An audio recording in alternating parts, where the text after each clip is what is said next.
Okay, guys, welcome to this week's Fife Property Update. This is from the 9th of October, beginning of the week, to the 15th of October, yesterday. Apologies, just back from London there now, so this is actually live.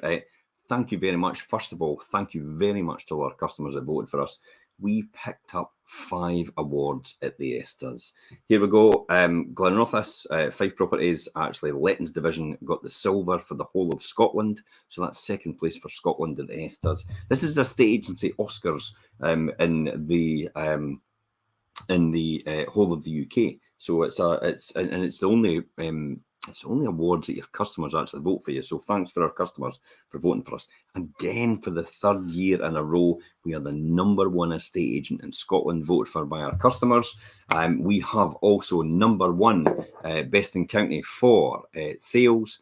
And we have #1 best in county for lettings, and also in Scotland we have the #1 for the best small group 2 to 5 offices in the whole of Scotland as well. So thank you very much to our customers for voting for us for the ESTAs. Really appreciate it. It's a real testament because it is our customers that vote for us, and it's them it counts. It's their experience with us and what we do with them as well.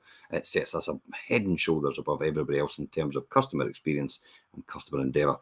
The other thing I want to say is, so far this year, we have managed to give away 26,000 to local causes and charity. Our aim for the end of this year is to hit the 30,000 mark, so we have another £4,000 to give away to local charities, causes in the Fife area.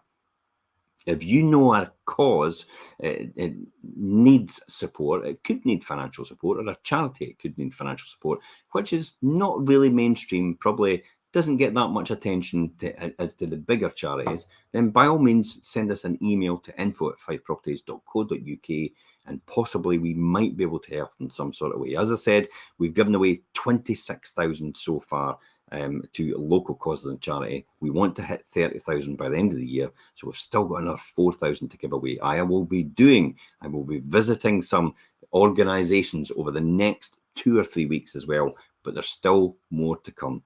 So if you know anybody out there, you can tag them in this post as well, and possibly we might be able to do something for them as well.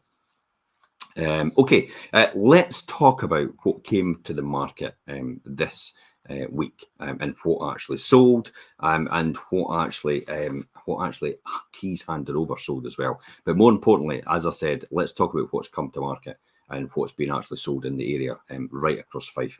Here we go here. Now, immediately can see in the areas, Cooper, 10 properties came to market, 3 properties actually sold. That's a huge difference. That's a big oversupply in the week. East Neuk, 4 versus 3. St Andrews, 5 versus 7. Leadmouth, 17 versus 8. A lot more properties are actually coming onto the market than actually being sold. Dunfermline, 70 versus 47. Glenrothes, 25 versus 12. Kirkcaldy, 32 versus 29. Now, overall, we can see at the bottom there, 163 properties came to market last week and 109 sold. There is a lot of choice for people to choose from now. The market is beginning to ease off. It's no longer this active boom sellers market. It's actually leveling out. We're getting back to the pre-pandemic times where the market was quite stable. So what does this tell us then? If we're getting oversupplied right now? Well, in the short term, you'll have a lot more properties coming on. You might have your property on the market right now, and it's possible other properties are coming on, competing against your property in that price bracket. That means you won't, and I'll talk about this in a minute, you won't see huge astronomical offers potentially over a period of time when your house is on the market. And it's probably, and I will talk, well, actually, I'll talk about it in a wee minute when I talk about numbers and what's actually happened. Just quickly, let me recap in here. 163, 109. Usually, there's about 120 to 130 sold in the week. There's usually about 140 coming to the market. So again, that oversupply and an underperformance in the week only. And just in this week, it could keep going on like that, but we'll talk about that during the week as well. A couple of shows we actually did during the week yesterday. Richard and Karen did a show on winter-wise lettings. The time is now to get your Fife rental property ready and legally compliant for the winter period. Yep, it's coming in. Nights are getting colder. They're getting darker as well. It is essential you do these essential maintenance issues for your property to make sure they're looked after over the winter period and make sure there's no surprises. This is prevention better than cure. So preventative maintenance visits. That's what we do every single time for our tenants. The other one is waiting for the Fife house crash market. Waiting for the Fife house price crash market. It could cost you £27,300. A lot of people out there actually keep saying, I'm going to wait for the housing market to crash. I'm going to wait for housing prices to go down.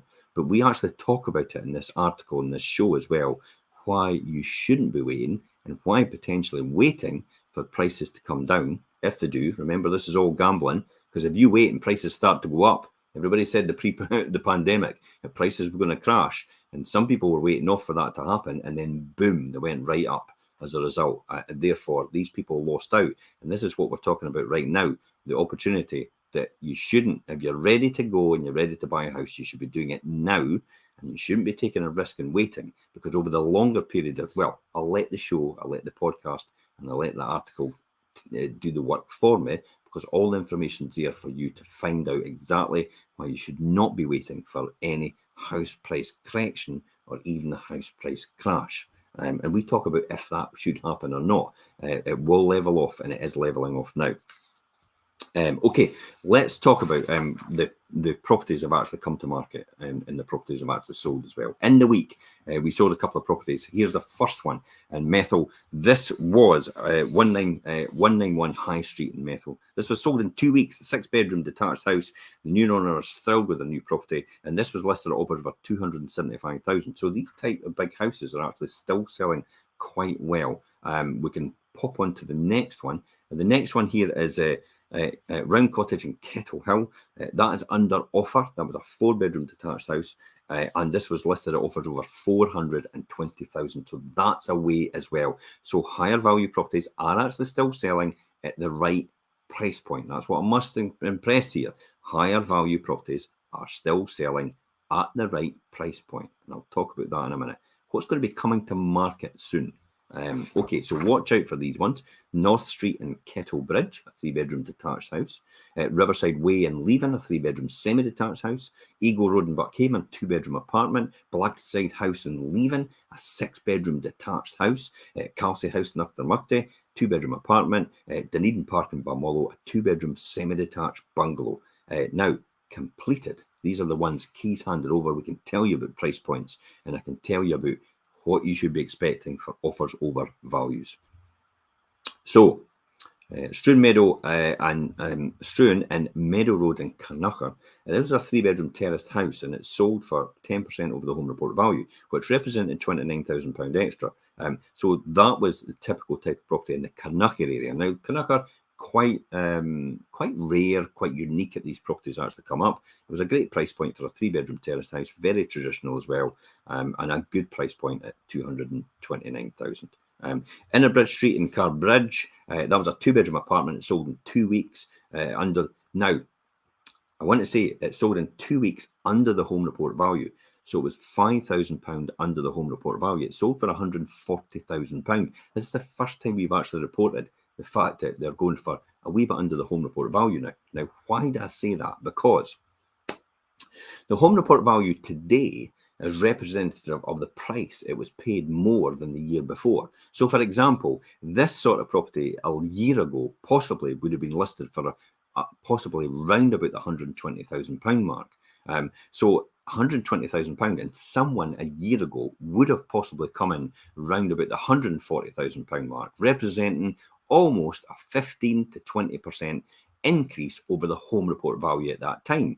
That was now built into the new home report, which was done for this property in number 28 Innerbridge Street in Garbridge, and therefore the new home report was 145,000, which took account of that huge increase and that offer over there. And that's why you wouldn't expect it then to go for another 15% over, or where do you stop? Where does it actually stop? You keep going 15% over, 15% over. But if every price in every home report has that 15% built in already, it was over from the year before, then that's representative of the true value at this point in time. The only reason anybody wants to pay anything more is how more desirable it is to them.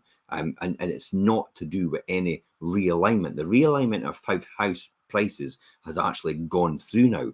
It is the average of the average salary compared to the average price point is 5.5 times to 6 times a salaried average salary. That is the equilibrium for where the alignment, the price alignment should be. Now, overheated markets, like, for example, the whole of the UK or predominantly England, they're about 9 times over the average price point. Hence the reason the English market has had to take stamp duty away, the threshold, and moved it up for an exemption up to £500,000, because it's so that market will sustain. That's why Scotland has not followed suit with the same stamp duty exemptions. They've kept it stable. They've kept it exactly the same. They've not made any difference because the market is very stable in Scotland and Fife compared to anywhere else in the UK.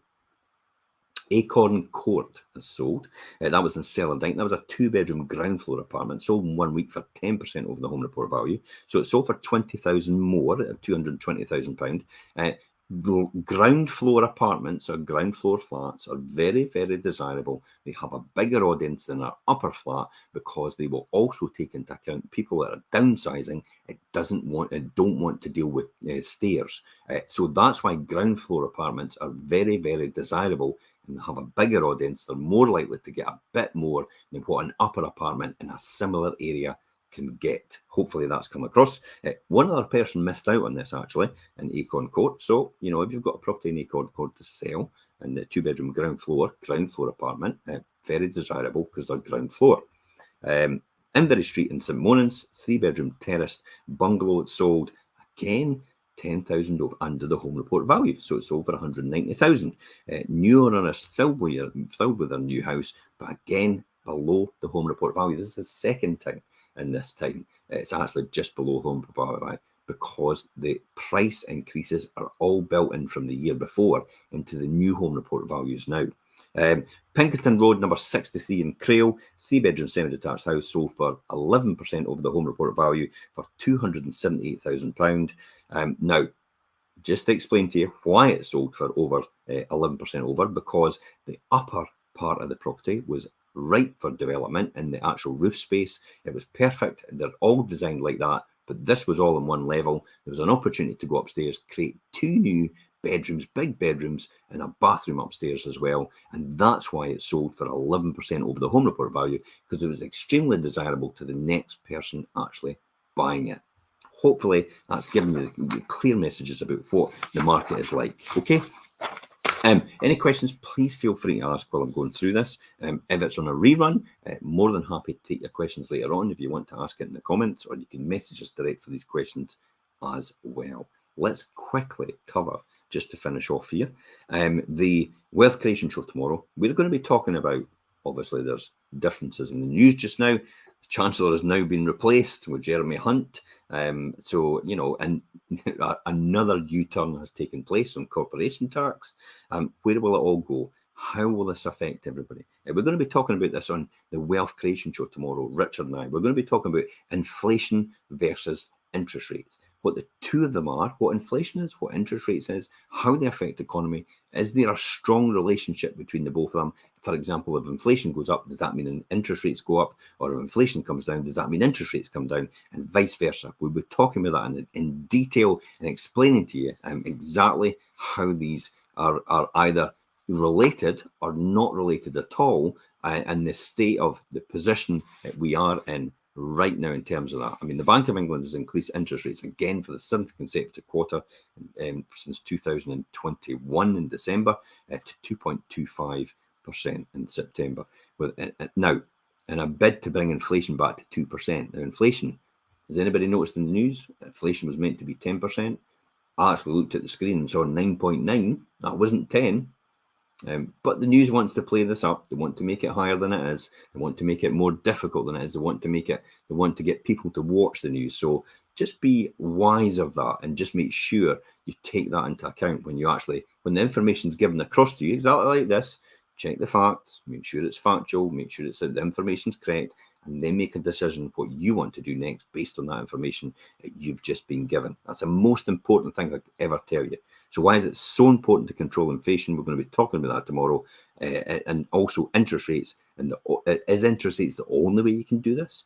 Does it really matter? And how does it affect us, boots on the ground, on us in the street? How does inflation and interest rates affect us? And we're going to talking about that in the Wealth Creation Show tomorrow at 12:30 live on these channels.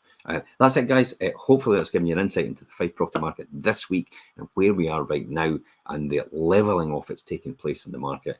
As we go down towards the autumn, we're in autumn right now, and go down towards the winter period, and we go into the darker nights, which is happening right now, and also how that affects the time to sell as well.